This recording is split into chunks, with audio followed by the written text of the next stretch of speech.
রামু একজন সাধারণ গ্রামের মানুষ। পশ্চিমবঙ্গের এক ছোট গ্রামে তার জন্ম। পেশায় সে একজন কৃষক। তার পরিবারে মা, স্ত্রী আর 2 সন্তান। প্রতিদিন ভোরে সূর্য ওঠার আগেই সে মাঠে চলে যায়, কাঁধে কুড়াল আর একটা ছোট ব্যাগ নিয়ে। রামু ছোট থেকে কঠোর পরিশ্রম করতে শিখেছে। তার বাবা একজন খ্যাতনামা কৃষক ছিলেন। বাবার দেখানো পথে চলেই রামু আজ নিজের জমিতে ধান, আলু, শাকসবজি চাষ করে।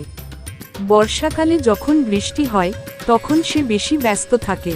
সেচ, বীজ রোপণ, গরুর যত্ন সবকিছুই সে নিজের হাতে করে।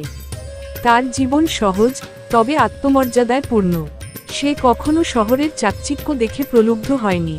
গ্রামের মানুষের সাথে সে সুখে দুঃখে জড়িয়ে থাকে। পঞ্চায়েতে গ্রামের সমস্যাগুলো নিয়ে সে নিয়মিত সভায় যায়। রাস্তা, স্কুল, পানীয় জল সব বিষয়ে তার চিন্তা। রামুর ছেলে এখন হাইস্কুলে পড়ে। রামুর স্বপ্ন, ছেলেকে শহরে পাঠিয়ে বড় মানুষ বানাবে। কিন্তু রামু চায় তার ছেলে যেন নিজের শিকড় ভুলে না যায়। একদিন বিকেলে বসে রামু বলছিল, জমির গন্ধেই আমার শান্তি। শহরের মানুষ টাকা পায়, কিন্তু আমরা পাই প্রকৃতির আশীর্বাদ। এই হলো রামুর গল্প, একজন সাধারণ গ্রামের মানুষ যার জীবন সাদামাটা হলেও হৃদয়ে এক গভীর ভালোবাসা নিজের মাটির প্রতি।